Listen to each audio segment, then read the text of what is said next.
Halo sobat investor, jumpa lagi di channel Investor Jelata. Kali ini kita akan membahas singkat saja ya, laporan keuangan kuartal 2 2023 dari emiten Bank BTN ya, dengan kode BBTN ya. Sudah musimnya rilis laporan keuangan ya, jadi mungkin saya akan sering mengupload ya rilis laporan keuangan kuartal 2 ya. Nah, supaya tidak ketinggalan informasi, teman-teman silakan mensubscribe channel ini, klik loncengnya ya, dan juga like serta komen ya jika ada hal yang ingin didiskusikan atau ingin ditanyakan. Oke, langsung saja kilas balik dulu ya ke laporan keuangan 2022 dari Bank BTN ya, di mana tahun 2022 pendapatannya turun sedikit ya, 2,9%, tapi profitnya masih naik ya 28%. Jadi total profit tahun 2022 itu 3,05 triliun ya. Dan itu sudah lebih tinggi ya dibandingkan profit Bank BTN di sebelum pandemi ya. Paling tinggi 2017 ya, 3,03 triliun ya. Nah, tahun 2019 ini profitnya memang kecil banget ya, hanya 209 miliar nih. Oke, jadi dari 7 tahun terakhir ya, 3,05 triliun ini yang paling tinggi ya profitnya. Nah, ini rilis laporan keuangan kuartal 2-nya ya. Dimana bisa dilihat di sini pendapatannya itu naik 6,67% ya. Jadi income-nya itu menjadi 13,5 triliun ya. Naik 6,6% dibandingkan kuartal 2 2022 yang hanya 12,67 triliun ya. Oke. Tapi bebannya ya, beban keuangannya ya, interest expense-nya itu naik ya, 16,27% nih. Ya, jadi revenue naik 6,6% tapi bebannya naik 16,27% ya, menjadi 7 triliun. Dibandingkan kuartal 2 tahun lalu tuh hanya 4,9 triliun ya, sehingga pendapatannya ya, pendapatan kotor lah ya, itu menjadi 6,47 triliun saja dibandingkan yang tahun lalu 7,7 ya.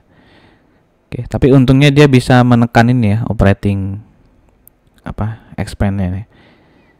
Ya, yang di tahun lalu itu 5,7 triliun, sekarang bisa ditekan menjadi 4,5 triliun. Jadi ada penurunan 20% ya. Sehingga tertolong nih, jadi net profitnya di kuartal 2023 itu 1,89 triliun ya.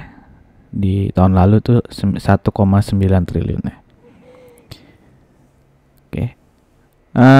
Itu laba operasinya. Nah, operating profitnya. Nah, kalau profit totalnya ya, ini berarti setelah dikurangin apa nih? Setelah dikurangi loss dari non operating ya. Oke, itu jadi totalnya ya. Jadi ini ya, total profitnya nih yang paling bawah ya, 1,474 triliun dibandingkan tahun lalu yang 1,47 ya. Beda dikit aja nih. Jadi ada kenaikan profit hanya 0,23% ya dibandingkan kuartal 2 2022 ya. Nah, hasil ini gimana nih? Kayaknya kurang ini ya. Kurang wow gitu ya kalau profitnya cuma naik 0,23% ya dibandingkan kuartal 2 tahun lalu ya. Oke. Nah, ini kalau dibandingkan, ini dibulatin ya, tadi kan profitnya sebenarnya 1,474 ya, dibulatinnya 1,5 ya. Oke. Nah, di di kuartal 2 tahun-tahun sebelumnya ya belum pernah sih, masih di bawah 1,5 ya. Cuma kalau 2023 bandingkan 2022-nya itu sama lah ya, tadi 1,474 versus 1,47 ya. Jadi bisa dibilang tidak ada growth lah ya kalau naiknya cuma 0,23% ya. Nah, kalau rasionya ya, dengan menggunakan laporan keuangan kuartal 2 2023 yang disetahunkan itu, PER-nya menjadi 6,41 kali ya. Oke, jadi naik sedikit ya dibandingkan PER di tahun 2022 nih yang hanya 5,63 ya. Oke, walaupun sebelum-sebelumnya sempat sampai belasan ya, 11, 12 ya. Ini tahun 2019 karena tadi dia labanya hanya 200-an miliar ya, sehingga PR-nya sempat sampai 100 ini ya. Oke, lalu PBV-nya 0,65 ya. Dibandingkan tahun-tahun sebelumnya ya rata-rata di 0,8 0,9 lah ya. Jadi relatif masih rendah. ROE-nya 10,12% ya. Oke. DR-nya ya tinggi ya. Biasa kalau bank memang DR-nya tinggi seperti itu. Oke. Ini kok ASI ya? Ini BBTN maksudnya ya. Di Kopas ya. Karena kemarin bikin video ASI belum diganti ya. Nah, kalau dilihat chartnya ya seperti ini ya, bisa dilihat tahun 2018 sempat sampai ke 3.800-an ya, lalu turun sampai berapa nih, 8 di bawah 800 ya ketika pandemi, lalu sekarang mencoba naik ya. Sekarang nih, nah yang menariknya itu ya, laporan keuangannya kuartal 2 ini kurang memuaskan, tapi kalau dilihat chartnya ya sejak bulan apa nih ya, Maret akhir gitu ya, itu apa, kecenderungannya bisa dibilang uptrend ya, karena dia selalu mencetak lagi, iyalah ya, mencetak apa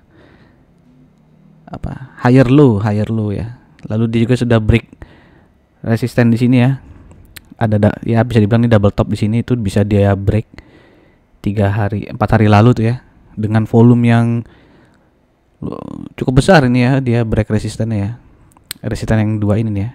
Silakan teman-teman ceklah chartnya, ini harganya berapa ya. Ya jadi ya biasa ya di market ya, laporan keuangannya tidak terlalu memuaskan tapi harga sahamnya bisa naik ya. Ada yang laporan keuangannya bagus tapi harga sahamnya bisa turun gitu ya. Oke, jadi kalau secara teknikal nih masih kecenderungannya uptrend ya si Bank BTN ini ya. Dia ditunggu resisten berikutnya di sekitar 1425 dan 1430 ya. Jadi kalau yang udah megang di bawah-bawah sini ya, yang di 1200-an ya di hold aja ya, mungkin dia bisa nyampe ke 425 ya. Mungkin setelah nyampe 125 dia mungkin mentok ya, turun lagi gitu ya. Oke, buat yang belum punya ya wait and see dulu lah ya, karena melihat laporan keuangan Q2-nya tidak terlalu bagus ya, mungkin bisa melirik bank-bank lainnya gitu ya, yang mungkin lebih menarik secara teknikal maupun secara fundamental ya. Fundamental maksudnya laporan keuangan Q2-nya yang lebih bagus ya dibandingkan Bank BTN. Oke. Nah, ini juga ya histori dividennya sih, kalau yang tahun ini ya lumayan ya, karena dia dividen rate-nya kira-kira 3%-an ya. Tapi dia DPR-nya ya, dividen payout ratio-nya rada pelit ya. Nggak pernah lebih dari 20% ya. 20%, 19%, 10%, dan 15% ya. Dan tidak sempat ini juga nih ya, bolong ya tahun 2021 nih ya.